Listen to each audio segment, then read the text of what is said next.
ચાલો હવે એના પછી અમુક એક ક્વેશ્ચન આવો ઘણા ટાઈમ પહેલાં આવેલો અને ઘણી બધી મુશ્કેલી બધા સ્ટુડન્ટ્સને પડેલી એ જોઈએ. અને સ્પેશિયલી એટલે જ હું તમને એક નવી રીત આની શીખવાડવા માગું છું. એક દિવાલમાં એલ અંતરે ક્યુ વીજભાર અને એમ દળનો ગોળો ફિક્સ કરી રાખ્યો છે. પછી આમ તો એની સાથે એટલી જ લંબાઈ બીજો એક એમ દળનો ગોળો ફિક્સ કર્યો, પણ એની ઉપર જ્યારે ક્યુ વીજભાર મૂકવામાં આવ્યો ત્યારે એ ગોળો કંઈક દૂર જતો રહ્યો. બરાબર. તો આની સાથે દોરી બાંધેલી છે. તો આ દોરીનું તણાવ જો ટી હોય તો ટી કેટલું, બસ આટલી જ કિંમત કીધેલી છે, બીજું કંઈ નથી કીધું. એમાં કીધું છે શું, તો કે દિવાલ સાથે એક એમ દળવાળો અને ક્યુ વીજભારવાળો ગોળો ફિક્સ કરી રાખ્યો હતો. પછી એની ઉપર ધારો કે વીજભાર નહોતો ત્યારે એટલી જ લંબાઈવાળું એક લોલક એની બાજુમાં હતું અને દળ પણ એટલું જ હતું. ત્યારે વીજભાર નહોતો એટલે નજીક નજીક એકબીજાને સ્પર્શ કરીને ઊભેલા હતા. વીજભાર તમે મૂકો એટલે તરત જ આ ગોળો થોડોક દૂર ધકેલાઈ જશે, કારણ કે આ જઈ શકતો નથી. તો આ ગોળો આટલો દૂર ગયો તો તણાવ બળ ત્યારે કેટલું? બરાબર. જો કે આ પ્રશ્નો છે ને તમે ચાક ગતિના પ્રશ્નો ઉપરથી સોલ્વ કરી શકો છો, પણ આમાં મુશ્કેલી આવે છે. બરાબર. આમાં તમને ખૂણા વિશે માહિતી નથી આપી, એલ વિશે માહિતી નથી આપી. એમ કીધું છે કે આનું દળ જેટલું છે એટલું જ આનું દળ છે અને એટલો જ આનો વીજભાર છે, આટલું જ કીધું છે. તો તણાવ બળ કેટલું? જોકે આ પ્રશ્નો ઘણી રીતે થઈ શકે, પણ આ પ્રશ્ન લાંબા થવાના અને મુશ્કેલ થવાના. પણ એની જગ્યાએ એક બહુ સહેલો થિયરમ છે આપણી પાસે, અથવા તો એક એવું પ્રમેય છે. એ પ્રમેય કેવું છે કે જ્યારે કોઈ પણ વસ્તુ ઉપર 3 બળ લાગતા હોય, F1, F2 અને F3 બળ,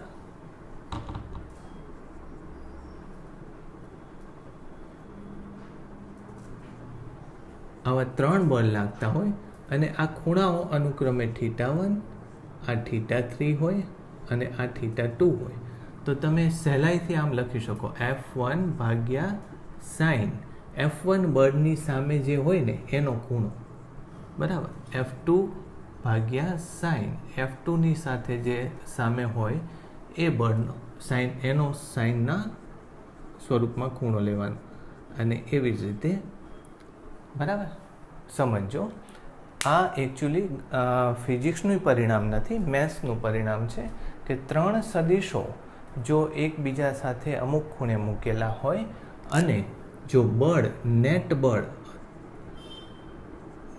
અત્યારે આપણે બળ લેવાનું, પણ નેટ સદિશ શૂન્ય થતું હોય તો આ લખી શકાય. બરાબર. જે લોકો મેથ્સમાં સદિશના ચેપ્ટર ભણે છે એમને આ વસ્તુ ભણવામાં આવે છે, કારણ કે આને આપણે સહેલાઈથી શેમાં કન્વર્ટ કરી શકીએ છીએ? ત્રિકોણમાં કન્વર્ટ કરી શકીએ છીએ. તો જ્યારે સદિશોનો ટોટલ સરવાળો 0 થાય ત્યારે આપણે શું કરી શકીએ કે ગમે તે એક સદિશ ભાગ્યા સામેના ખૂણાનો સાઇન, એ પછી બીજો સદિશ એની સામેના ખૂણાનો સાઇન, ત્રીજો સદિશ એની સામેના ખૂણાનો સાઇન, આ બધા સરખા મૂલ્યના આવે, અચળ આવે. બરાબર. અને આને શું કહેવામાં આવે છે? લામીસ થિયરમ કહેવામાં આવે. શું કહેવાય છે? લામીસ થિયરમ અથવા તો લામીનું પ્રમેય. તમે સદિશમાં આનું એક બીજું સ્વરૂપ તમારે આવે છે કે સામેની બાજુ ભાગ્યા સાઇન થીટા, બરાબર. એ જ રીતે આને સાબિત કરી શકાય, પણ આપણે એ ડિટેલ લેવી નથી, ખાલી આ પ્રમેય ધ્યાનમાં રાખો તમે. ઓકે. તો એના પ્રમાણે જોઈએ તો અત્યારે આ બળ, અહીંયા કયું બળ આવશે? Fe બળ આવશે. અહીંયા એક બીજું બળ આવશે, કયું બળ? mg બળ આવશે. અને ત્રીજું બળ સામે તણાવ બળ આવે છે. હવે જો ખૂણાની વાત કરીએ તો આ બે લંબાઈઓ કેવી છે? L જેટલી છે. તો આ કેવો ત્રિકોણ બની ગયો? તો કે સમદ્વિબાજુ ત્રિકોણ બની ગયો. એટલે આ ખૂણો જો થીટા કહીએ તો આ ખૂણો પણ કેટલો થવાનો? થીટા જ થવાનો. બરાબર. ઓકે. હવે જો એ થીટા થાય તો આ કેટલો થશે? 180 માઇનસ થીટા, આ ખૂણો. ખ્યાલ આવ્યો? ઓકે. અને એ જ રીતે તમે આને આપણે કેટલો ખૂણો લેશું? 100 ને આને 360 માઇનસ થીટા, આવી રીતે લેવાનું. બરાબર. ઓકે. હવે આ બે લંબાઈઓ કેવી છે? સરખી અથવા તો સમાંતર છે. બરાબર. તો પછી આપણે આ ખૂણો લેવો છે. તમે જ્યારે બે રેખાઓ એકબીજાને સમાંતર હોય અને એમાંથી એક રેખા આવી રીતે કપાય, બરાબર, તો આને છેદિકા કહેવાય છે અને આને શું કહેવાય છે? બે સમાંતર રેખાઓ કહેવાય છે. આ ખૂણો આપણે લીધો છે, કેટલો છે? આ ખૂણો થીટા છે. તો આ ખૂણો પણ કેટલો થવાનો? જુઓ તમે, થીટા જ થવાનો. એટલે આ બે ખૂણાઓ કેવા થવા જોઈએ? જો આ થીટા છે તો આ થીટા શેના આધારે આપણે કીધું કે સમદ્વિ બાજુ છે એટલે, અને આ થીટા છે તો આ થીટા એ શેના આધારે કહેશું? તો કે આ બે સમાંતર રેખાઓ અને એક એમાંથી ટ્રાન્સવર્સલ એટલે છેદિકા જાય છે. બરાબર. તો આ પણ થીટા થશે. એ થીટા થાય તો આ કેટલો થશે? 180 માઇનસ થીટા. એટલે તમને એ ખબર પડી ગઈ, આ 180 માઇનસ થીટા, આ 180 માઇનસ થીટા અને આ 2 થીટા છે. બરાબર. હવે હું તણાવ બળ આ સૂત્ર પ્રમાણે લખું તો તણાવ બળ ભાગ્યા સામેનો ખૂણાનો સાઇન, એટલે સાઇન 180 માઇનસ થીટા થાય. બરાબર. ઇઝ ઇક્વલ ટુ આ mg લખું તો mg ભાગ્યા એની સામેનો ખૂણો કેટલો થાય? સાઇન ખૂણાનો સાઇન 180 માઇનસ થીટા. પછી બીજું બળ આવે છે, બરાબર. કયું આવે છે? Fe. પણ Fe લેવાની જ જરૂર નહીં પડે. આપણે તણાવ બળ શોધવાનું કીધું છે તો આ બે તરત નીકળી જશે તો તણાવ બળ કેટલું આવી જશે? mg. આ વસ્તુ જુદા જુદા મટીરિયલમાં કદાચ તમે જોશો તો આપેલી હશે, પણ બહુ લાંબી મેથડથી આપેલી હશે. તો આવા પ્રશ્નો સોલ્વ કરવા માટે આપણે લામીનું પ્રમેય યાદ રાખવાનું. શું છે નામ? લામીના પ્રમેયના આધારે તમે 3 સદીશો જ્યારે ટોટલ એનું 0 બનતું હોય તો પરિણામી મૂલ્ય એનું કેટલું મળે, એનું એક આ પ્રમેય છે. તો તમે એ લખી નાખજો. લામીનું પ્રમેય કોને કહેવાય? એક મુદ્દાસર લખી નાખજો અને ત્યારબાદ આ એક પ્રશ્ન લખી નાખજો. બરાબર. આમ તો હું તમને લખાવી દઉં. લખો ને, હેડિંગ આપો લામીસ થિયરમ અથવા લામીનું પ્રમેય. તો એની અંદર જ્યારે 3 સદીશો નો કુલ સરવાળો 0 થાય ત્યારે એ ત્રણેય સદીશો માટે આવી આકૃતિ દોરી નાખો. સદીશ ભાગ્યા સામેનો ખૂણો, સદીશ ભાગ્યા સાઇન સામેનો ખૂણો હંમેશા અચળ જળવાઈ રહે છે. સદીશ ભાગ્યા સાઇન સામેનો ખૂણો અચળ જળવાઈ રહે છે. ઓલરાઈટ. તો એને આપણે લામીનું પ્રમેય કહેશું અને એના આધારે એક દાખલો ગણ્યો. હવે આગળ ચાલીએ.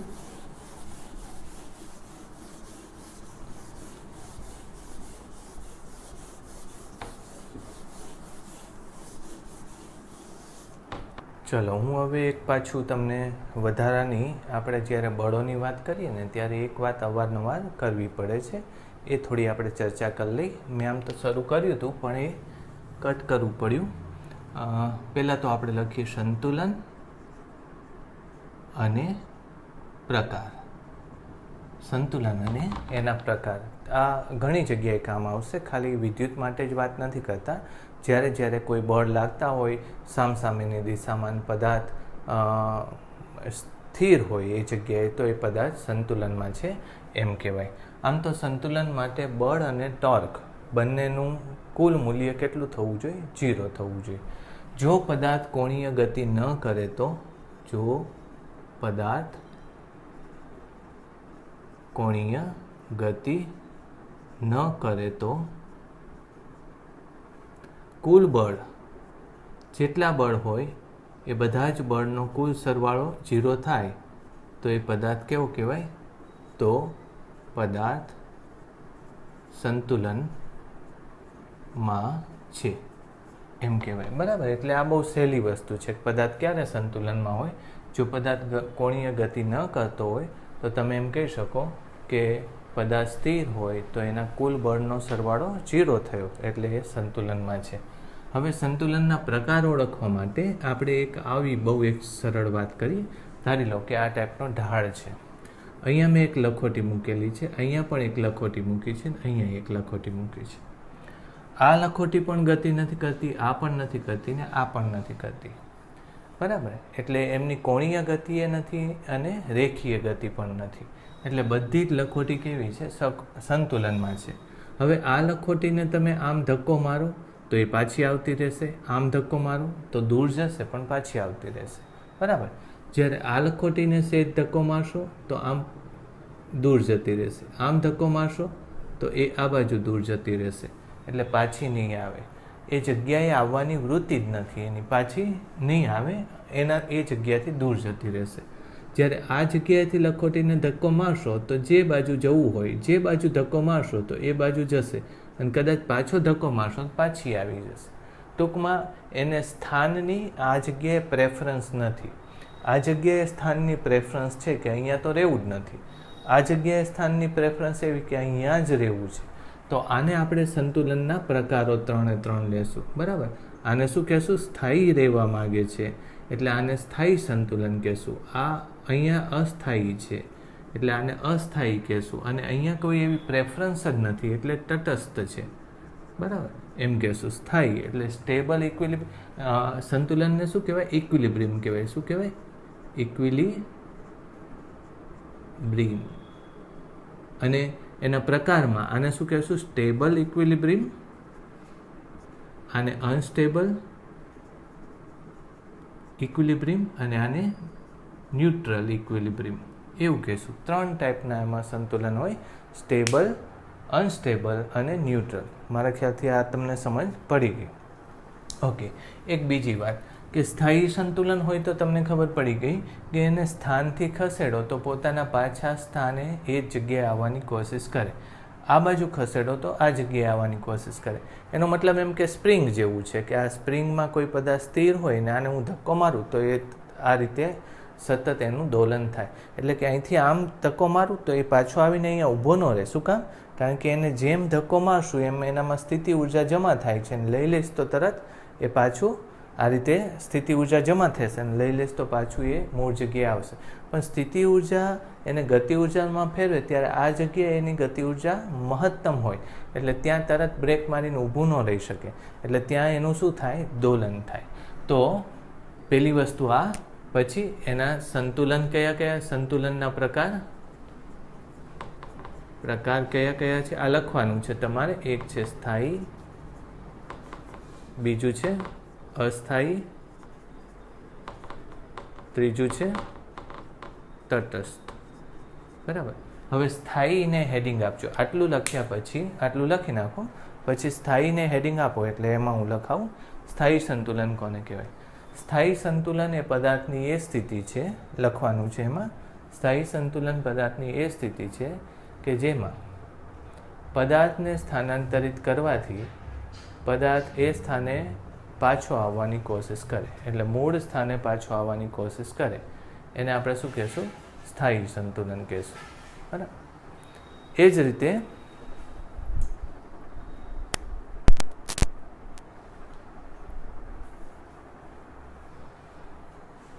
રીતે અસ્થાયી સંતુલનમાં શું કહેશો? તો કે જે સ્થાનેથી પદાર્થને દૂર કરવામાં આવે અથવા તો વિરૂપિત કરવામાં આવે તો પદાર્થ એ સ્થાન છોડીને જતો રહે, એટલે કે એ સ્થાને કદી પાછો આવવાની કોશિશ ન કરે તો એને આપણે અસ્થાયી સંતુલન કહેશું.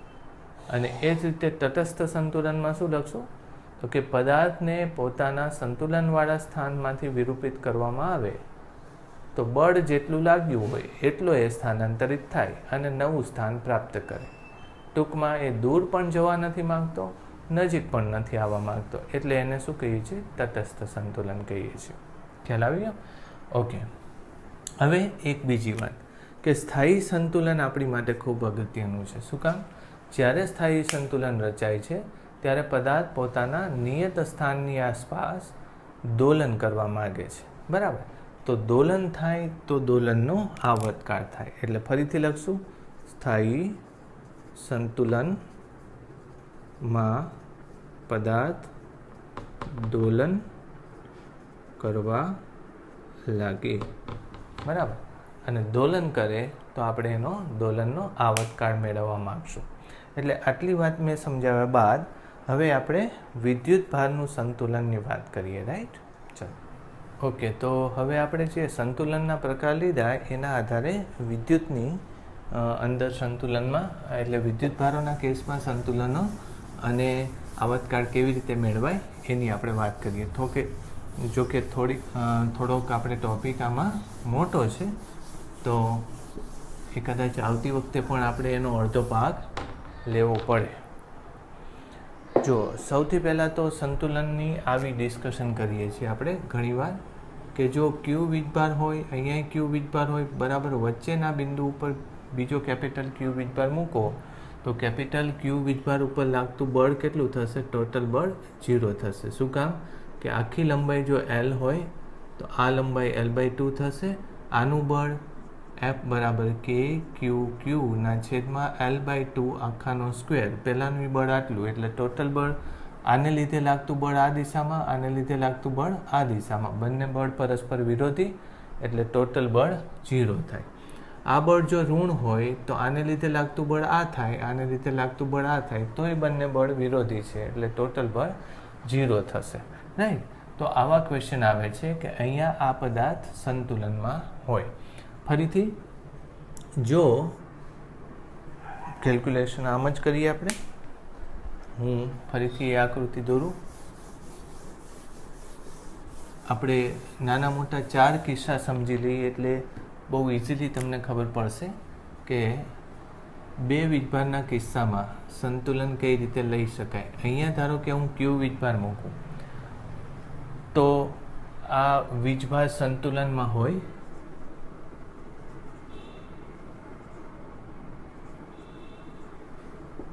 પહેલી વાત એ તો એ વીજભાર સંતુલનમાં હશે જો ક્યુ ગ્રેટર દેન, આપણે એમ લઈએ ક્યુ ગ્રેટર દેન અથવા તો ધન લખીને, તો એ સંતુલનમાં હોય. કારણ કે આ બંનેને લીધે આમ બળ લાગે છે, આ બંનેને લીધે આમ બળ લાગે છે, તો એ સંતુલનમાં હશે, બરાબર. આ પહેલી વાત. એનો અર્થ એવો થયો કે આ વિદ્યુત ભાર અત્યારે અહીંયા સ્થિર છે, પછી સંતુલન કેવું હોય? સ્થાયી અસ્થાયી કેવું હોય, બરાબર. તો તમે વિચાર કરો કે જો હું આને ખસેડવા ઉપર આધાર રાખે, જો હું પદાર્થને આમ સમક્ષિતિજ દિશામાં ખસેડું એટલે અહીંયા લખશું સમક્ષિતિજ દિશામાં ખસેડું તો સંતુલન કેવું? તો તમે વિચારો કે આને આ દિશામાં લઈ જઈશ તો આનું બળ નબળું પડશે અને આનું બળ પ્રબળ થશે. શું કામ? કારણ કે આ અંતર ઘટ્યું અને આ અંતર વધ્યું. જેનું અંતર વધે એનું બળ નબળું પડે એટલે આનું બળ અહીંયા ઓછું, આનું બળ અહીંયા વધારે. હવે આનું બળ કઈ બાજુ છે? આમ છે. આનું બળ કઈ બાજુ છે? આ દિશામાં છે. તો એને ધક્કો પરિણામે આમ લાગશે, બરાબર. એટલે આને આમ ખસેડશો તો આ પાછો આવવાની કોશિશ કરશે. એ જ રીતે આને આ બાજુ લઈ જાઓ, અહીંયા આવી ગયું ત્યારે આનું બળ વધારે કારણ કે આ અંતર ઓછું છે, અને આનું બળ ઓછું કારણ કે આ અંતર વધારે છે. આનું બળ ડાબી બાજુ લાગે છે, આનું બળ જમણી બાજુ લાગે છે. એટલે પદાર્થને જો તમે ડાબી બાજુ ખસેડો સંતુલન સ્થાન તો પદાર્થ જમણી બાજુ જવાની કોશિશ કરે, તો તરત ખબર પડી જાય કે સંતુલન કેવું છે? સ્થાયી સંતુલન છે. વાત સમજાણી? સ્થાયી સંતુલન છે. ચાલો, આ કોની માટે મેં વાત કરી? પ્લસ ક્યુ વીજભાર માટે. હવે એ જ રીતે માઇનસ ક્યુ વીજભાર મૂકેલું હોય ત્યાં તો શું થાય? માઇનસ ક્યુ વીજભાર તો પહેલાં જ સંતુલનમાં હોય,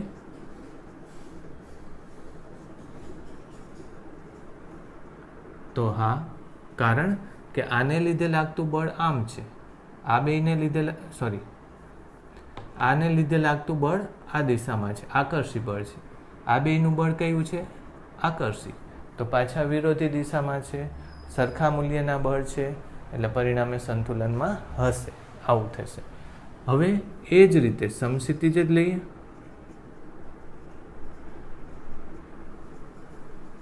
કોણ કેવું હોય? તો કે સંતુલન કેવું હોય? હવે વિચારો, ચાલો આને હું સેજ ધક્કો મારીને અહીંયા લઈ આવું તો આનું બળ મોટું થશે કારણ કે અંતર ઘટ્યું અને આનું બળ નાનું થશે. વાત સમજાણી? હવે આનું બળ કયું હતું? આ દિશાનું બળ હતું. આનું બળ કયું હતું? આકર્ષિક, એટલે આ દિશાનું હતું. પણ એ મોટું છે એટલે આમ હું સદિશ લખીશ. તો જોવું જોઈએ કઈ બાજુનો સદિશ બન્યો. ધક્કો મારું એટલે આનું બળ મોટું છે એ આકર્ષી એટલે આ બાજુ, અને આનું બળ નાનું આકર્ષી એટલે આ બાજુ. તો પરિણામે આ સદિશ મોટો થાય છે એટલે સેજ ધક્કો મારીશ એટલે પદાર્થ ક્યાં જતો રહેશે? વીજભાર તરફ જતો રહેશે. એટલે અત્યારે સંતુલન કેવું છે? સ્થાયી નથી. કેવું છે? અસ્થાયી. વાત સમજાણી? કેવું સંતુલન છે? અસ્થાયી સંતુલન છે. ખ્યાલ આવ્યો? ઓકે. એ જ રીતે હું ફરીથી ક્યુ વીજભાર માટે લઉં આ જ, બરાબર, પ્લસ ક્યુ વીજભાર અહીંયા મૂકેલો છે મેં, પ્લસ ક્યુ વીજભાર. હવે સંતુલનમાં છે એ તો ખબર જ છે, વચ્ચોવચ મૂકો છો એટલે. હવે સમક્ષિતિજ નહીં પણ ઉર્ધ્વ દિશા લઈએ. કઈ દિશા? ઉર્ધ્વ દિશામાં કેવું હોય એનો મતલબ શું થયો? આને મારે આમ સમક્ષિતિજ નથી ખસેડવાનો, પણ કઈ બાજુ ખસેડવાનો છે? ઉર્ધ્વ દિશામાં ખસેડવાનો છે. ધારી લો કે હું અહીંયા લઈ જાઉં એને, રાઈટ? તો શું થાય છે? આ બેનું બળ ને આ બેનું બળ હજી સમાન છે પણ વિરોધી દિશા નથી. જુઓ તમે, એટલે એકનું બળ આમ છે, એકનું બળ આમ છે. પરિણામી બળ કઈ બાજુ લાગે? ઉપરની તરફ લાગશે પરિણામી બળ. એટલે સેજ જો ખસેડશો તો એ વીજભાર ભાગી જવા માંગશે કારણ કે ઉપર પરિણામી બળ લાગે છે. એટલે અહીંથી ઉર્ધ્વ દિશામાં ખસેડવાથી વીજભાર પાછો આવવા નથી માંગતો, ભાગી જવા માંગે છે. આ જગ્યાએ નથી આવવા માંગતો. એટલે તટસ્થની તો વાત જ નહીં થાય, બરાબર? તો એ ભાગી જવા માંગે છે. એટલે અહીંયા શું લખશું? અસ્થાયી. કેવું સંતુલન છે? અસ્થાયી સંતુલન છે, રાઈટ? હવે એ જ રીતે ઋણ વીજભાર માટે વાત કરો. ધારો કે મેં અહીંયા ઋણ વીજભાર મૂકી દીધો છે, બરાબર? સમક્ષિતિજ દિશામાં નહીં પણ કયા દિશામાં? ઉર્ધ્વ દિશામાં સંતુલન લેવું છે. તો તમે ચેક કરો કે અહીંયા જ્યારે હું વીજભારને ખસેડું છું ત્યારે આને લીધે આ વીજભાર ઉપર આકર્ષી બળ લાગે છે એટલે આ દિશામાં લાગે છે, આ નથી લાગતું. સમજાણું? આકર્ષી બળ લાગે અને આ વીજભારને લીધે આકર્ષી બળ જ લાગે. બે બળો સમાન છે એટલે એનું પરિણામી બળ કઈ દિશામાં એને લાવવાની કોશિશ કરશે? પાછું મૂળ જગ્યાએ લાવવાની કોશિશ કરશે. વાત સમજાય છે? જેમ હું એને ઉપર ધક્કો મારીશ તો જાણે એની સાથે રબરની બે દોરીઓ બાંધેલી હોય એમ એ દોરીઓ આમ ખેંચશે એને અને પાછું લાવવાની કોશિશ કરશે. ઉપર જઈએ એટલે પાછું આવે, નીચે લઈ જઈશ તો પણ પાછું આવશે કારણ કે તો એને ઉપર બળ લાગશે. તો ઋણ વીજભારની ઉર્ધ્વ દિશામાં સંતુલન કેવું થાય? સ્થાયી થાય, બરાબર? તો આ જે મેં લખ્યું એ તમે એકવાર નોંધ કરી નાખજો બરાબર, કે વિદ્યુત ભાર બે સમાન વીજભાર વચ્ચે મૂકેલો હોય, વચ્ચોવચ મૂકેલો હોય તો એ સંતુલન સ્થાયી છે. કેવો વીજભાર હોવો જોઈએ? ધન કે ઋણ. જો ધન કે ઋણ વીજભાર હશે તો એ સંતુલન તો હશે, પણ ધન વીજભાર માટે આ દિશામાં સ્થાયી સંતુલન અને આ દિશામાં અસ્થાયી સંતુલન. જો ઉર્ધ્વ દિશામાં અસ્થાયી અને સમક્ષિતિજ દિશામાં સ્થાયી. જ્યારે ઋણ વીજભાર માટે આ દિશામાં અસ્થાયી સંતુલન અને આ દિશામાં સ્થાયી સંતુલન છે. હવે આ શું કામ તમારી માટે ઉપયોગી છે? તો કે આ દિશાઓ માટે એને આપણે આવર્તકાળ પણ લેશું, બરાબર? કારણ કે જો તમે ધન વીજભાર મૂકશો અને પોતાના સ્થાનેથી આમ ખસેડશો, સેજ ધક્કો મારશો તો એ પોતે આમ દોલન કરશે. ખ્યાલ આવ્યો? અને ઋણ વીજભાર મૂકશો અને એને આમ ખસેડશો તો એ પોતે આમ દોલન કર્યા કરશે. તો આપણે બંને દોલનનો આવર્તકાળ પણ મેળવી શકાય. યાદ રાખજો, આ ખૂબ અગત્યની વસ્તુ છે. મેં તમને બહુ જ સાદા શબ્દોમાં સમજાવ્યું કે સ્થાયી સંતુલન, અસ્થાયી, તટસ્થ સંતુલન કેવી રીતે થાય. એક બીજી વસ્તુ હું તમને કહી દઉં કે વિદ્યુત ભાર ધારી લો કે અહીંયા મૂકેલો છે, બરાબર? અને આ વીજભાર કેવો છે? ધન વીજભાર છે. અહીંયા મેં એક બીજો વીજભાર મૂકેલો છે. કેવો વીજભાર છે? ક્યુ ઋણ વીજભાર ગોળા ઉપર મૂકેલો છે, બરાબર? હવે ધારી લો કે આને હું અહીંથી આમ લઈ જાઉં, બરાબર? તો પહેલાં તો સમજો કે અહીંયા આ વીજભાર ચોટેલો રહેશે કે નહીં? તો તો સંતુલન કેવું છે, સંતુલન છે કે નહીં, તો કે સંતુલન છે. પછી આને ગોળા ઉપર જ છે ધક્કો મારું તો અહીંયા રાખું તો અહીં ચોંટી જશે, અહીં રાખું તો અહીં ચોંટી જશો. તો આ સંતુલન કેવું કહેશો? તટસ્થ સંતુલન. તટસ્થ સંતુલનના બહુ કેસીસ આવતા નથી. આ તો મેં તમને સમજાવ્યું કે એક ધન વીજભાર રાખો, બીજો ઋણ વીજભાર રાખો, ગોળાની સપાટી ઉપર રાખવા અને કેન્દ્ર ઉપર રાખવા. અહીંયા ચોંટી રહે, અહીંયા ચોંટી રહે, અહીંયા પણ રહે, એટલે બધી જગ્યાએ ચોંટી રહેશે. એને સેજ ધક્કો મારશો તો નવા સ્થાને જઈને ઊભો રહી જશે. તો એ સંતુલન કેવું કહેવાશે? તટસ્થ સંતુલન કહેવાશે. મારી વાત સમજાણી? તો આપણે આ સંતુલનના કેસીસ લીધા. હવે આપણે આમાં બરાબર વચ્ચે જ વીજભાર રાખવો એવું જરૂરી નથી. હવે તમને સંતુલનની વાત ખબર પડી ગઈ એટલે હવે વીજભારને થોડો ઘણો ફેરફાર, એના સ્થાનમાં થોડો ઘણો ફેરફાર પણ કરી શકાય. હું તમને સમજાવું કેવી રીતે. જો ધારી લો, આપણે બહુ વધારે ઉદાહરણ નહીં લઈએ, અમુક જ ઉદાહરણ લઈએ. ધારો કે અહીંયા મેં કેટલો વીજભાર કરી નાખ્યો? એક જગ્યાએ 4 ક્યુ કરી નાખ્યો છે અને બીજી જગ્યાએ કેટલો ક્યુ વીજભાર છે. હવે તમને એમ કીધું છે કે એક્સ બરાબર કેટલું જેથી ક્યુ સંતુલનમાં હોય. બરાબર. ક્યુના સંતુલનમાં હોવા માટે એક્સ કેટલું? તો એક્સ આપણે શું લેશું? અહીંથી ક્યુથી અંતર, બરાબર, સ્મોલ ક્યુથી અંતર એવું લેશું. હવે આ માટે આપણે પહેલાં સમજવું જોઈએ સંતુલનમાં રહેવા માટે બે બળો સરખા મૂલ્યના અને પરસ્પર વિરુદ્ધ દિશામાં હોવા જોઈએ. તો અથવા તો સ્થાન આપણે લઈએ. એક કામ કરીએ, આમ નહીં, હું તમને ડિટેલમાં જ સમજાવું જેથી કરીને પછી આપણે સ્થાન લેશું. ક્યુ ક્યાં રાખવો જેથી તે સંતુલનમાં હોય. બરાબર. ઓકે. તો પહેલી વાત શું કે બળો વિરુદ્ધ દિશામાં થવા જોઈએ અને બળોના મૂલ્ય સરખા થવા જોઈએ. તમે વિચારો કે આ જગ્યાએ રાખું તો બળોના મૂલ્ય વિરુદ્ધ દિશામાં નહીં થાય, સરખા કદાચ કરી શકશો તમે. ક્યુ વીજભાર જો ધન હશે તો આમ બળ લાગશે, ઋણ હશે તો આમ લાગશે. ટૂંકમાં આ ઉપરનો એકે ભાગ નહીં આવે. વાત સમજાણી કે જ્યાં બળો વિરુદ્ધ દિશામાં થાય, ઉપરનો એકે ભાગ ન આવે તો અહીંયા નીચેનો એકે ભાગ નહીં આવે, એમાં બળો વિરુદ્ધ દિશામાં નહીં થાય. વાત શેની હવે બાકી રહી?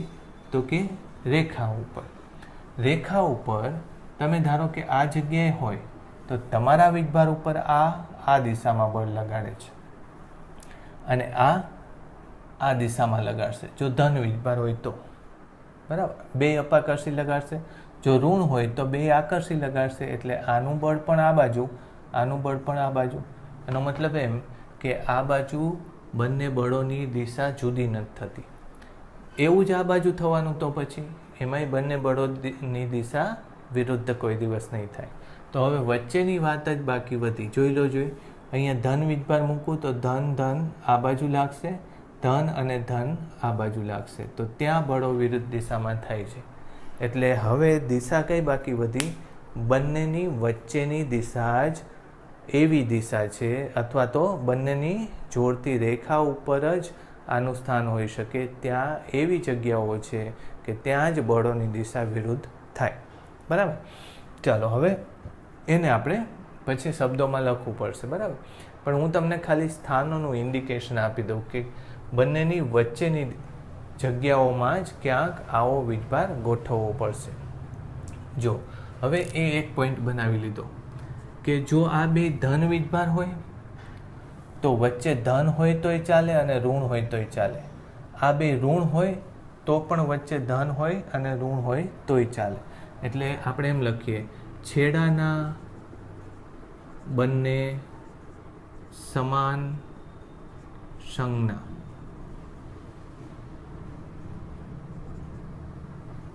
તો તટસ્થ બિંદુ બંનેની વચ્ચે. છેડાના બંને વીજભાર સમાન સંજ્ઞાના હોય તો તટસ્થ બિંદુ બંનેની વચ્ચે આવે. ચલો એ જ રીતે હવે ઋણ એક ધન લઈ લઈને એક ઋણ લઈ લઈએ. જેમ કે આ ઋણ લઈ લઈએ. બરાબર. તો હજુ આમાં એ તો નથી જવાનું. જો ચેક કરો તમે, ધારો કે હું અહીંયા ધન મૂકું તો ધન ધન વચ્ચે અપાકર્ષણ, ધન ઋણ વચ્ચે આકર્ષણ, તો એ બંને પરસ્પર વિરોધી તો આવવાના નથી. એટલે અહીંયા પોસિબલ જ નથી આ ઉપરની કોઈ જગ્યાએ, બરાબર. બંને કોઈ દિવસ પરસ્પર વિરોધી અહીંયા નહીં આવે, અહીંયા નહીં આવે. એટલે બીજું, તટસ્થ બિંદુ તેમને જોડતી રેખા પર તેમની વચ્ચે, આમ લખો એટલે ગડબડ ન થાય. જોડતી રેખા તેમની વચ્ચે. બીજો પોઈન્ટ, એક ધન છે એક ઋણ છે, તો શું થશે? જુઓ, હવે અહીંયા હું ધારો કે ધન ઉપર નીચે નથી આવતા, અહીંયા ધારો કે ધન વીજભાર મૂકું તો આ બે વચ્ચે અપાકર્ષણ, આ બે વચ્ચે આકર્ષણ, એટલે બે એક જ બાજુ થાય, એટલે પરસ્પર વિરોધી નથી. એટલે અહીંયા વચ્ચે તો શક્ય છે જ નહીં.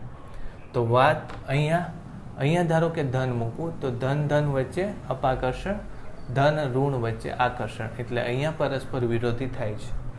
એ જ રીતે અહીંયા ધારો કે ધન મૂકું, અહીંયા સમજી લઈએ, અહીંયા ઋણ મૂકીએ તો શું થાય? તો ઋણ ધન વચ્ચે આકર્ષણ અને ઋણ વચ્ચે અપાકર્ષણ. ટૂંકમાં ધન અને ઋણ બંને મૂકવાથી અહીંયા પરસ્પર વિરોધી થાય છે. એ જ રીતે અહીંયા મૂકો, ધન ઋણ વચ્ચે આકર્ષણ અને ધન વચ્ચે અપાકર્ષણ. ટૂંકમાં અહીંયા પરસ્પર વિરોધી થાય છે. જો ઋણ મૂકું તો ઋણ વચ્ચે અપાકર્ષણ, ઋણ ધન વચ્ચે આકર્ષણ. એટલે ટૂંકમાં ગમે તે વીજભાર તમે વિરોધી સંજ્ઞાવાળા છેડાના બંને સમાન સંજ્ઞા નહીં, પણ હવે શું લખશું? છેડાના બંને વિરોધી સંજ્ઞા, તો તટસ્થ બિંદુ ક્યાં આવશે? બંનેને જોડતી રેખા પર પણ વચ્ચે નહીં. તો તટસ્થ બિંદુ બંનેને જોડતી રેખા પર પણ વચ્ચે નહીં. રેખા પર પણ છે પણ વચ્ચે નહીં. હવે કઈ બાજુ આવે એ જોઈએ. સારું, જો હવે વિરોધી તો તમને ખબર પડી ગઈ. હવે આ જગ્યાએ શેની વાત કરવાની આવશે? ધારી લો કે આ જગ્યાની ચર્ચા કરું, બરાબર. તો મારે હવે મૂલ્યો સમાન કરવાના. હવે મૂલ્યો માટે શું છે? જો Q/R², બળ આવું છે. એટલે આની વાત કરીએ તો અંતર ઓછું છે. તો બળની કિંમત કેવી થાય? અંતર ઓછું તો બળ આખું કેવું થઈ જાય? આખું બળ વધવા માંગે, પણ વધવા નથી દેવું આપણે. આનું અને આનું બળ સમાન થવું જોઈએ. એટલે આમાં અંતર ઘટી ગયું એટલે બળ વધી ગયું, પણ બળ વધવા દેવું નથી, બળ એટલું જ રાખવું છે. તો સામે શું કરવું પડશે? તમારે વીજભાર એનો ઓછો રાખવો પડશે. ફરીથી હું કહું તો અહીંયા અંતર ઘટી ગયું એટલે બળ વધે, બરાબર. બળ વધે તો એ બળને ઘટાડવા માટે મારે શું કરવું પડશે? વીજભાર ઘટાડવો પડશે. એનો અર્થ એમ કે આ બાજુ રખાય કે આ બાજુ રખાય? તો અહીંયા નહીં રખાય. શું કામ? અહીંયા શું છે? નાના વીજભારથી ઓછા અંતરે છે, મોટા વીજભારથી વધારે. અહીંયા એ જ કીધું ને. જો વિદ્યુતભાર નાનો હોય અને અંતર ઓછું હોય તો બળમાં ફેરફાર નહીં થાય. એ જ રીતે વિદ્યુતભાર મોટો હોય ને અંતર મોટું રાખો તો પણ બળ કેવું રહેશે? એટલું ને એટલું રહેશે. તો આ બાજુ એ પોસિબલ છે. આ બાજુ જો થાય કે ન થાય વિચારો જોઈએ. આની નજીક હું રાખું તો વિદ્યુતભાર મોટો છે એટલે આ વીજભાર મોટો છે, અંતર નાનો છે એટલે મોટો વીજભાર અને અંતર નાનું, એ બળ આનું મોટું બળ બનાવી દેશે, આનું બળ નાનું કરશે. વાત સમજાણી? તો એનો અર્થ શું થયો કે આવું બિંદુ કઈ બાજુ આવે? આ છેડે આવે કે આ છેડે આવે? તો કે નાના વીજભારથી નજીક અને મોટા વીજભારથી દૂર હોય એવા સ્થાને આવે. એટલે આ બાજુ જ આવે. વાત સમજાણી? નાના વીજભારથી નજીક અને મોટા વીજભારથી દૂર હોય એવા સ્થાને આવે. એટલે ત્રીજો પોઈન્ટ શું લખશું? છેડાના બંને વિરોધી સંજ્ઞા હોય તો તટસ્થ બિંદુ બંનેને જોડતી રેખા પર પણ વચ્ચે નહીં તથા નાનાથી નજીક અને મોટાથી દૂર રહે તે દિશામાં ગોઠવાય. હવે મારા ખ્યાલથી સ્પષ્ટ થઈ ગયું તમારે કે હવે ક્લિયર. જો હું તમને આમ કહી દઉં કે અહીંયા 4q લખો અને અહીંયા -q લખો. બોલો વીજભાર ક્યાં તટસ્થ બિંદુ આવશે? તો કે વિરોધી છે એટલે કાં તો આ બાજુ આવે કાં તો આ બાજુ આવે, બીજે ક્યાંય ન આવે. નાનાથી નજીક એટલે અહીંયા જ આવે. સમજાણું? ધારી લો કે અહીંયા હું 9q લખું તો નાનાથી નજીક એટલે આ બાજુ આવે અને આ -9q આવે. બે પ્લસ ધારો કે બે માઇનસ રાખી તો વચ્ચે આવે. વચ્ચેમાં કઈ બાજુ આવશે? તો કે નાનાથી નજીક મોટાથી દૂર એટલે 4q તરફ આવશે, 9q થી દૂર આવશે. વાત ક્લિયર? તો એક આ વસ્તુની સમજૂતી લેવી જોઈએ. એકાદો દાખલો ગણી નાખીએ. હવે બધા હું દાખલા નથી ગણાવતો, ઇઝી છે. એક ગ્રાફની પણ વાત કરશું આપણે. બળ કરતાં વિદ્યુત ક્ષેત્રના ગ્રાફથી સમજશું આપણે. આમ તો ગ્રાફ પહેલાં ડ્રો કરાવી દઉં, જોવું જોઈએ. અહીંયા ક્યુ વીજભાર હોય, અહીંયા ક્યુ વીજભાર હોય. અહીંયા વિદ્યુત ક્ષેત્ર કેવું? વિદ્યુત ક્ષેત્ર તમને ખબર છે, અહીંયા ડિટેલમાં લેવાની જરૂર નથી. તો વિદ્યુત ક્ષેત્ર અહીંયા બળ ટોટલ 0 થાય છે એટલે ટોટલ વિદ્યુત ક્ષેત્ર કેવું થશે? 0 થશે. બરાબર. આ બાજુનું વિદ્યુત ક્ષેત્ર ધન લઈએ, આ બાજુનું વિદ્યુત ક્ષેત્ર ઋણ લઈએ. તો જોવો જોઈએ અહીંયા વિદ્યુત ક્ષેત્ર કેટલું થવાનું છે? 0 થવાનું છે. ક્લિયર? પછી આ બાજુ તમે જેમ વધશો એટલે હું અહીંયા જ શું દોરી નાખું? વિદ્યુત ક્ષેત્રનો ગ્રાફ લઈ લઉં. આ બાજુ તમે આગળ વધશો એમ શું થવાનું છે? તો કે આની પ્રબળતા વધશે, આની પ્રબળતા ઘટશે એટલે વિદ્યુત ક્ષેત્ર આ બાજુ વધતું જશે. પછી એટલે ધન બાજુ. અને આ બાજુ લઈશ તો વિદ્યુત ક્ષેત્રની દિશા આ બાજુ વધશે. પછી વિદ્યુત ક્ષેત્ર Q/r² એટલે અંતરના વર્ગના વ્યસ્ત પ્રમાણમાં છે. તો એનો આલેખ કેવો આવે? તો મેં કીધું એમ વધે એટલે તમે અંતર વધારો, આમ તો શું થાય છે? આ અંતર ઘટે છે. બરાબર. જો આમ લખો તો વિદ્યુત ક્ષેત્ર કેવો કહેવાય? અંતરના વર્ગમાં વ્યસ્ત પ્રમાણમાં ઘટાડો થયો. બરાબર. હવે અંતર વધારો છો, બરાબર. અહીંથી અંતર લઈ આમ નહીં દોરીએ, ચાલો જવા દો. અહીંયા વિદ્યુત ક્ષેત્ર 0, અહીંયા વિદ્યુત ક્ષેત્ર આની પાસે કેવું આવશે? મેક્સિમમ આવશે. અહીંયા જતાં જતાં એ વિદ્યુત ક્ષેત્ર કેવું થઈ જશે? 0 થઈ જશે. એટલે અત્યારે જો હું ગ્રાફ ડ્રો કરું તો આવું કંઈક આવશે. આ વિદ્યુત ક્ષેત્રનો ગ્રાફ આવશે. ક્લિયર? આ જગ્યાએ વિદ્યુત ક્ષેત્ર કેવું છે? અનંત થઈ જાય છે, આમ થઈ જાય. આ જગ્યાએ વિદ્યુત ક્ષેત્ર 0 થઈ જાય છે. સમજ પડી?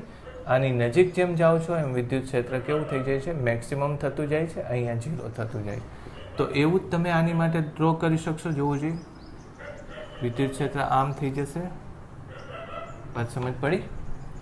ઓકે. પછી પાછું આમ જશો એટલે આની પ્રબળતા અને આ બંને એક જ બાજુ છે એટલે આ દિશાનું વિદ્યુત ક્ષેત્ર લાગુ પડશે. અત્યારે જુઓ તમે અહીંયા હોય તો વિદ્યુત ક્ષેત્ર આ દિશાનું લાગુ પડશે, પણ અહીંયા જતાં વિદ્યુત ક્ષેત્ર આ દિશા. એટલે પહેલી વાત તો ઋણ છે. બરાબર. પણ પછી શું થતું જશે? ઘટતું જશે. એટલે આવું કંઈક આલેખ આવશે.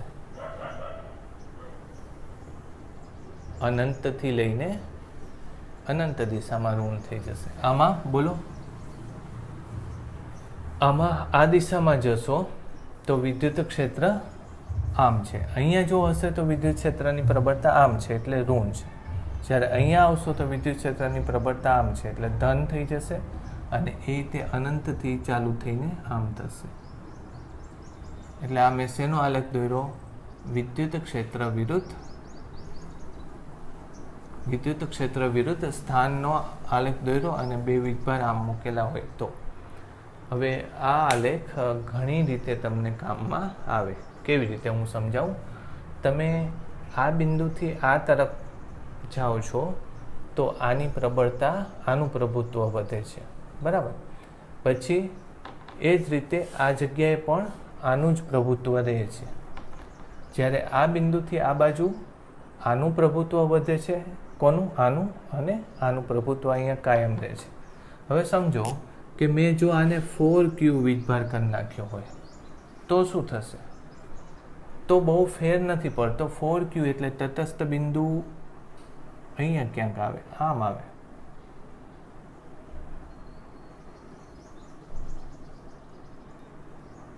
આવું આવશે, એટલે તટસ્થ બિંદુ આ બાજુ આવશે. હા, અને પછી તો કે અહીંયા તમારે જે રીતે આમ સિમેટ્રિક હતો ને, એ સિમેટ્રિક નહીં રહે, પણ કેવો થઈ જશે? આનું પ્રભુત્વ વધારે છે, આનું પ્રભુત્વ ઓછું, એટલે આમ ગ્રાફ સેજ ખેંચાશે, જ્યારે આ આમ દબાશે ગ્રાફ. સમજાણું?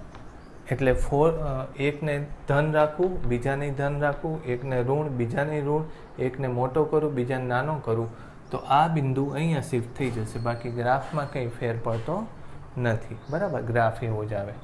ચાલો, હવે એવો ને એવો એક હું ઋણ વીજભારનો ગ્રાફ ડ્રો કરી નાખું. રાઈટ?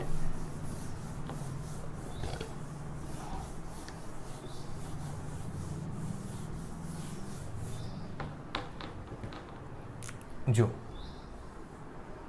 એક જગ્યાએ ક્યુ વીજભાર છે, બીજી જગ્યાએ 9q. આમ તો -q લઈએ. બરાબર?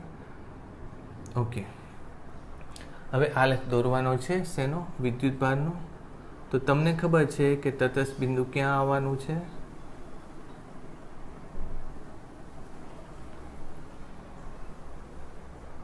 જો બે અસમાન વિદ્યુતભાર રાખો તો નાનાની નજીક, એટલે આમાં નહીં આવે, આને હું -4q કરી નાખું તો નાનાની નજીક અને મોટાથી દૂર, એવું કંઈક. એટલે અહીંયા ક્યાંક વિદ્યુત ક્ષેત્ર 0 થશે. અહીંયા આને લીધે વિદ્યુત ક્ષેત્રની દિશા આમ, આને લીધે વિદ્યુત ક્ષેત્રની દિશા આમ, એટલે વચ્ચે બેયના વિદ્યુત ક્ષેત્રની દિશા આમ જ છે. ઓકે.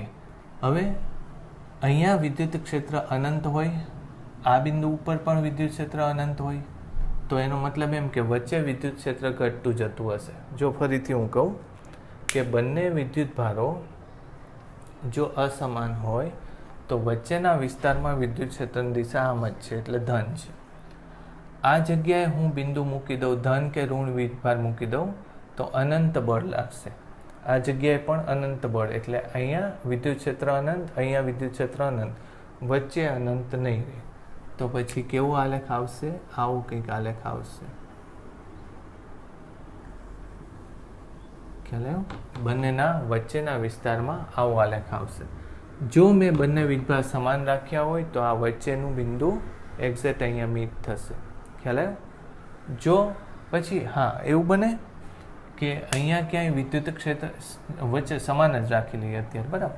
હવે ક્યાંય વિદ્યુત ક્ષેત્ર 0 બને એવું જરૂરી છે? આ બાજુ ધારો કે હું ધન વીજભાર, આ બાજુ ધન વીજભાર રાખું તો એ આમ ખેંચશે, એટલે આનું પ્રભુત્વ વધારે છે, આનું પ્રભુત્વ આ બાજુનું ઓછું છે ધન વીજભારનું. તો એનો મતલબ શું થયો? જો હું અહીંયા ધન વીજભાર રાખું અહીંયા, તો શું થાય? બોલો. આ બે, આનું પ્રભુત્વ વધારે છે, આનું પ્રભુત્વ ઓછું છે, આ ઓછું છે, આ વધારે છે. એટલે કઈ બાજુ વિદ્યુત ક્ષેત્ર હોવાનું? આ બાજુ. આ બાજુ એટલે ઋણ. અહીંયા અનંત છે, અનંત એટલે અનંતમાં ઋણ છે. તો એનો અર્થ એવો કે આને આમ જ દોરવાનું થાય, આમ જ થાય. ઓકે. પછી અહીંયા ધારો કે હું ધન વીજભાર રાખી દઉં તો આનું બળ આ બાજુ મોટું છે, આ ધન ને ઋણનું આ બાજુનું બળ નાનું છે, એટલે કઈ બાજુ બળ લાગે છે? ઋણ તરફ જ લાગે છે. આ જગ્યા ઉપર ધન વીજભાર મૂકું તો અનંત ઋણ લાગે, એટલે અહીંયા આવશે. તો એનો મતલબ એમ કે આવો આલેખ થાય. વાત સમજાશે? આ વક્ર શું કામ લઉં છું? કારણ કે r² ના પ્રમાણમાં છે, 1/r² ના પ્રમાણમાં છે, એટલે આવો આલેખ આવે. ઓકે. હવે આ આલેખ અહીંયા ક્યાંય છેદે? નહીં છેદે. આ આલેખ અહીંયા ક્યાંય છેદે? નહીં છેદે. શું કામ? કારણ કે આ બે સમાન વીજભાર છે, એટલે નાનાથી નજીક ને મોટાથી દૂર, આ બેની આ બાજુ કાં તો આ બાજુ ને કાં તો આ બાજુ કોઈ દિવસ શક્ય જ ન થાય. એટલે અહીંયા વિદ્યુત ક્ષેત્ર આ કેસમાં 0 કરવું પોસિબલ નથી. ક્યાં 0 થાય? અનંત અંતરે 0 થાય. તો આ આલેખ સમજાણો તમને? જો ન સમજાતું હોય કદાચ હું સ્પીડમાં જતો હોય તો તમે કદાચ કોમેન્ટ આવતી વખતે હું વાત કરીશ કે તમે મારા વોટ્સએપ નંબર ઉપર કોમેન્ટ કરજો, હું તમને ફરીથી એ સમજાવીશ, બરાબર. તો એ આલેખ આવો થાય. પછી આ જો ધારો કે 9 ક્યુ રાખી દીધું મેં, તો પહેલી વાત તો એ કે બંનેનું તટસ્થ બિંદુ કઈ બાજુ છે, મોટાથી દૂર જાય, નાનાથી નજીક આવે, એટલે આ આલેખ કેવો થાય, આવો કંઈક આલેખ થાય. સમજાણું? જો એક વીજભાર મોટો લઈ લે, બીજો વીજભાર નાનો, એટલે મોટાથી દૂર જાય, નાનાથી નજીક આવે. ઓકે. બીજું, પછી કઈ જગ્યાએ 0 થવાનું છે, તો નાનાથી નજીક અને મોટાથી દૂર. ધારો કે અહીંયા 0 થાય છે, તો પછી આ આલેખ આમ આગળ જતાં જતાં કેવો થાય, અહીંયા ટચ થઈ જાય. વાત સમજાણી? અહીંયા ટચ થઈ જાય. પછી આગળ જોઈએ છીએ આપણે, આમાં શું થાય, તો કે અહીંયા તો 0 થવાનું જ નથી, એટલે આ આલેખ અહીંયા જ રહેશે, પણ વધારે નીચો રહેશે. ખ્યાલ આવ્યો? પછી અહીંયા શું થશે, તો કે આનાથી આગળ જશે તો કોનો પ્રભાવ વધશે. જો આ બિંદુ સુધી આનો પ્રભાવ મોટો, તમે વિચારો, આ બિંદુથી આના પ્રભાવમાં આવે છે, અને અહીંયા એનો આનો અને આનો પ્રભાવ બે સરખો થઈ જાય છે, એટલે 0 થઈ જાય છે. તો આ અંતરમાં આનો પ્રભાવ છે, આ અંતરમાં કોનો પ્રભાવ આવવાનો, આનો આવવાનો, બરાબર. તો ઋણ વીજભારને લીધે વિદ્યુત ક્ષેત્ર કઈ બાજુ થાય, તો આ બાજુ થાય ને. અહીંયા ધન વીજભાર મૂકી દો, આને લીધે બળ આમ લાગે, એટલે આ બિંદુથી આ બાજુ વિદ્યુત ક્ષેત્ર જાય, એટલે ઉપર જશે. આ સમજાણું? ઉપર જશે. અને પછી શું થાય, બંનેનો પ્રભાવ એક જગ્યાએ અનંત અંતરે વળી 0 થાય, એટલે આ આલેખ આવો થઈ જાય. વાત સમજાય? આવો થાય. શું કામ? કારણ કે અનંત અંતરે તો કોઈનો પ્રભાવ નથી આવતો. તમે જો અનંત અંતરે જઈને આ બે વીજભાર એક જ ગણાય તમને, બરાબર. એટલે અનંત અંતરે 1/r² માં r અનંત મૂકો તો 0 થાય, એટલે આમ વધીને આમ અનંત થઈ જાય. ટૂંકમાં આમ આગળ વધીને એક જગ્યાએ આનું બળ મહત્તમ થઈ જાય, આનો પ્રભાવ મહત્તમ થઈ જાય, ત્યારબાદ એનો પ્રભાવ ઘટતો જાય, પછી 0. હવે કદાચ આને હું ધન રાખું અને ઋણ રાખું તો તમે મારા ખ્યાલથી એવો આલેખ દોરી શકશો. તો હું તમને +9q -q વાળો આલેખ દોરવાનું હોમવર્ક આપું છું. આ આલેખ નથી, +9q અને -q વાળો આલેખ દોરવાનું હોમવર્ક તમારે, રાઈટ? ચલો, હવે આવતી વખતે પાછા આપણે એના તટસ્થ બિંદુની થોડી વાત કરશું. ઓકે, સારું. તો પછી આપણે જે ગ્રાફની ડિસ્કશન કરી, તો એના આધારે આપણે હવે થોડી ગણતરીઓ પણ લઈએ. એમાં આ રીતે લઈએ. એક ધારો કે Q જેટલો વિદ્યુતભાર છે, બીજો ધારો કે 4Q જેટલો વિદ્યુતભાર છે. યાદ રાખજો, જ્યારે તમને અસમાન વિદ્યુતભારો આપેલા હોય ત્યારે તમારે ત્રીજો વિદ્યુતભાર ક્યાં મૂકવો જેથી એ સંતુલનમાં રહે એવું શોધવાનું કીધું હોય, તો એક કરતાં બીજો જે મોટો વિદ્યુતભાર હોય એ શેનો વર્ગ જ હોય એવું પ્રયત્ન કરશે, જેથી સરળતાથી જવાબ મળે. એકવાર આપણે ગણી જોઈએ એટલે તમને ખ્યાલ આવી જશે.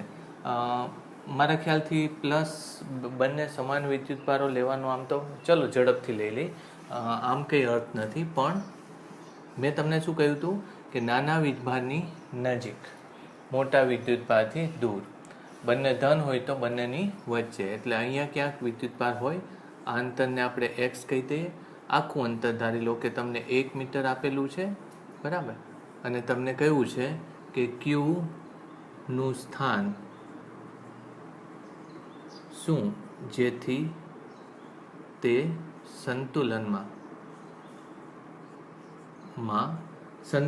અથવા તો તેની ઉપરનું બળ 0 થાય, બરાબર, અથવા તો વિદ્યુત ક્ષેત્ર 0 થાય, આવા શબ્દો વાપર્યા હશે કે જેથી એ સ્થાને વિદ્યુત ક્ષેત્ર હોય તો વિદ્યુતભારની જરૂર નહીં, બરાબર, પણ તેની ઉપરનું બળ 0 થાય એવું કીધું હોય, સંતુલનમાં રહે, બરાબર, આવું તમને કીધું છે. ઓકે, તો હવે બહુ ઇઝી છે કે આની ઉપર આપણે પહેલેથી જ નક્કી કરી નાખ્યું છે કે બે બાજુના બળો પરસ્પર વિરોધી છે, પણ હવે મૂલ્યો સમાન કરવાના છે. તો આને લીધે અહીંયા ધારો કે ક્યુ વીજભાર મૂકો તો કેટલું બળ થશે? કે ક્યુના છેદમાં એક્સ સ્ક્વેર. આને લીધે અહીંયા કેટલો બળ થશે? કે ક્યુ 4Qના છેદમાં 1 માઇનસ એક્સ આખાનો સ્ક્વેર. આમ તો 1 નહીં લખીએ, થોડીક વાર માટે શું લખીએ? આર લખીએ આને. પછી તમને ખબર પડી જશે કે એના સંદર્ભમાં આરની કિંમત મૂકવાથી શું જવાબ આવે. કે ક્યુ નીકળી જશે, સ્મોલ ક્યુ પણ નીકળી જશે. આર માઇનસ એક્સ આખાનો સ્ક્વેર બરાબર કેટલો છે? 4 છે, બરાબર. તો એનું સ્ક્વેર રૂટ કરીએ. આમ તો આર બાય એક્સ મૂકી દો અને આને શું કરી નાખો? 1 કરી નાખો. સ્ક્વેર રૂટ કરો એટલે 2 થઈ જશે. વાત સમજાણી? મેં શું કર્યું? આરના છેદમાં એક્સ, એક્સના છેદમાં એટલે 1, આનું વર્ગમૂળ એટલે 2. તો આર બાય એક્સ બરાબર 3, તેથી એક્સ બરાબર 3ના છેદમાં એક્સ બરાબર આરના છેદમાં 3. આવું કંઈક જવાબ આવે. આના આધારે તમને ખબર પડી જાય કે જો 4 હોય, બેની વચ્ચેની વાત હોય, તો 4 હોય તો આ 1 બાદ કરી નાખવાનો, એટલે આમ તો વર્ગમૂળ કરી નાખો, બરાબર. 4નું વર્ગમૂળ કેટલું થાય? 2. 2 વત્તા 1 કરી નાખવાનું, એટલે આર બાય 3 અંતરે હોય. ક્યાંથી? તો કે નાના વીજભારથી, બરાબર. નાના વીજભારથી. હવે હું એની જગ્યાએ એમ કહું કે અહીંયા હું 9 ક્યુ મૂકું તો જવાબ શું થશે? તો 9નું વર્ગમૂળ 3 થાય. 3 વત્તા 1 એટલે આરના છેદમાં 4 અંતરે હશે. વાત સમજાણી? એવી રીતે આપણે ગણવાનું. ધારો કે આ બે ક્યુ હોય તો ક્યુમાં અહીંયા શું ગણી લેવાનું? 1. 1નું વર્ગમૂળ 1 એટલે 1 + 1 એટલે આર બાય 2a. તો મધ્ય બિંદુ એ હોય. સમજ પડી?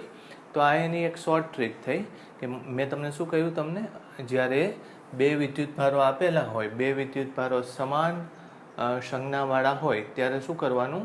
તો કે જે મોટો વિદ્યુતભાર હોય એની બાજુમાં જે અચળાંક ગુણાયો છે એનું વર્ગમૂળ વત્તા 1, કુલ અંતર ભાગ્યા વર્ગમૂળ વત્તા 1 કરો. એટલું અંતર નાના વીજભારથી એ વિદ્યુતભારનું હોય કે જેથી સંતુલન. તો પછી આ ગણવાની જરૂર ન પડે. સમજાણું?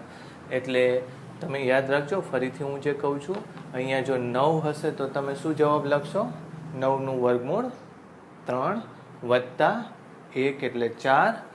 આર એટલે આખો 1 મીટર, 1 નહીં પણ આર જ લખો. આરના છેદમાં એ ચોગડો 4 એટલે આર બાય 3. કઈ જગ્યાએથી? તો કે નાના વીજભારથી. તો અત્યારે આરની કિંમત 1 આપેલું હોય તો 1/3 મીટર આવે. મારી વાત સમજાણી? આવી રીતે તમારે ગણતરી કરવાની. ધારી લો કે એક વિદ્યુતભાર ઋણ છે, બરાબર.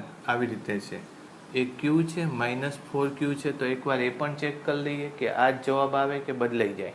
તો જુઓ, તમને ખબર છે કે વચ્ચે ન આવે. કઈ બાજુ આવશે? નાના વીજભારની નજીક, બંનેને જોડતી રેખા પર, પણ વચ્ચે નહીં. એટલે આ બાજુ આવશે. તો આને આપણે શું લેશું? એક્સ લેશું. આ આખાને અત્યારે આર લેશું. ઓકે, ફરીથી એ જ સૂત્ર. આનું સૂત્ર શું આવશે? કે અહીંયા ક્યુ મૂકી દો. ક્યુના છેદમાં એક્સ સ્ક્વેર બરાબર કે આને માઇનસ નહીં મૂકવાનું. 4Qના છેદમાં આર વત્તા એક્સ. સમજાણું? આર વત્તા એક્સનો સ્ક્વેર. તો કે ક્યુ કેન્સલ થઈ જશે. આર પ્લસ એક્સના છેદમાં એક્સ આખાનો સ્ક્વેર, બરાબર, ઇઝ ઇક્વલ ટુ 4. તો આ થશે r plus 1, r by x plus 1 is equal to 2. therefore r by x is equal to 1. therefore r is equal to x.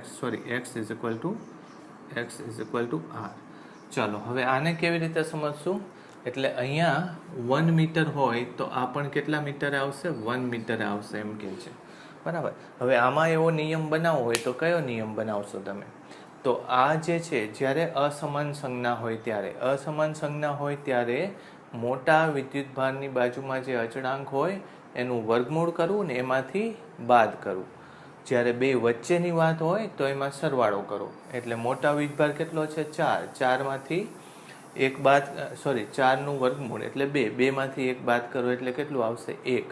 આરના છેદમાં 1 એટલે એટલા અંતરે એ ક્યુ વીજભાર મૂકવો જોઈએ. પણ ક્યાંથી? તો આનાથી નહીં પણ નાના વીજભારથી. સમજ પડશે? હવે એ જ રીતે ધારી લો કે હું અહીંયા મૂકું 16, તો તમે જવાબ આપી શકશો. 16નું વર્ગમૂળ શું થશે? 4. બરાબર. 4માંથી 1 બાદ કરવાનો એટલે કેટલું થાય? 3. r/3. ક્યાંથી? અહીંથી નાના વીજભારથી r/3 અંતરે આ વીજભારો મૂકેલો હોવો જોશે. તો આ શોર્ટ ટ્રીક થઈ. હવે આવા તો તમે કેટલાય હું તમને લખાવી દઉં છું, એવા તમે ગણજો તમારી જાતે. હું તમને પહેલાં આ 2 પોઈન્ટ લખાવી દઉં. લખો. જો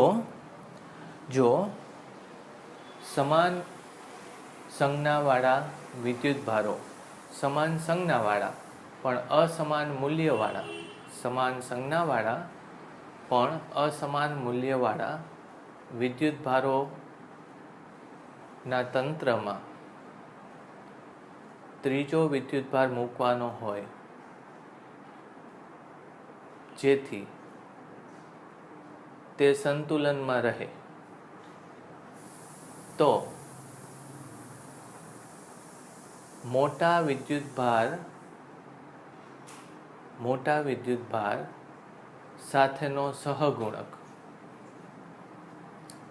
અથવા નાના વિદ્યુતભાર કરતાં મોટો વિદ્યુતભાર જેટલા ગણો હોય તે અંકનું વર્ગમૂળ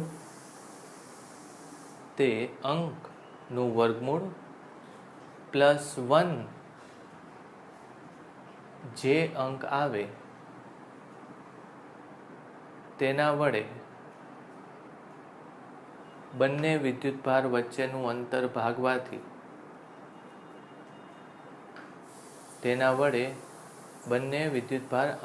વચ્ચેના અંતરને ભાગવાથી જે સંખ્યા મળે તેટલા અંતરે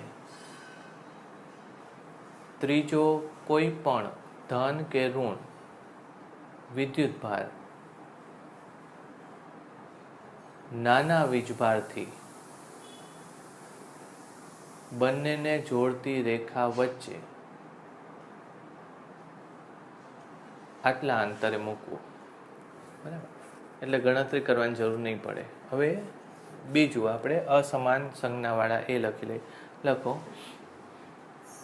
અસમાન સંજ્ઞા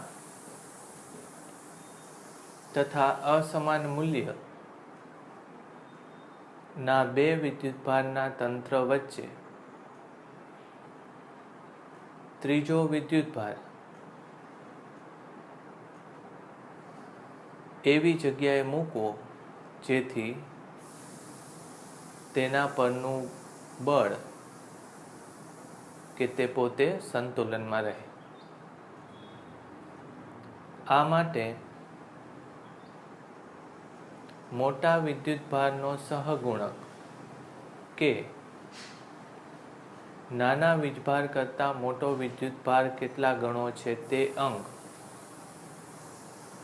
નાના વિદ્યુતભાર કરતાં મોટો વિદ્યુતભાર કેટલા ગણો છે તે અંક નું વર્ગમૂળ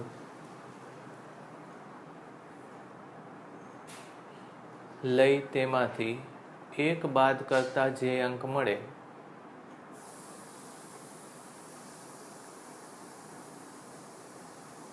તે અંક વડે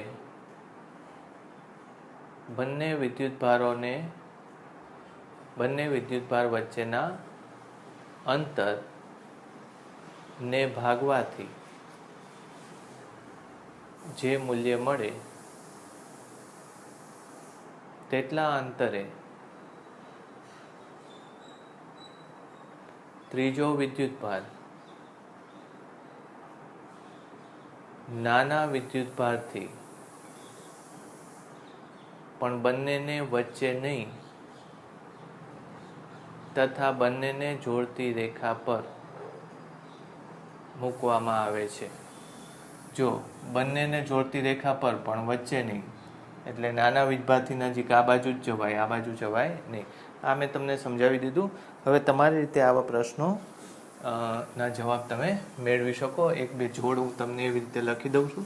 અને આમાં વધારે ટાઈમ આપણે પાસ નથી કરતા. આ તમને આવડવું જોઈએ, બહુ ઇઝી છે. બરાબર. નીટમાં જો કે આવા પ્રશ્નો હોય છે, સહેલા હોય છે. ચાલો હવે હું તમને એક બે જોડ આવી રીતે લખી દઉં.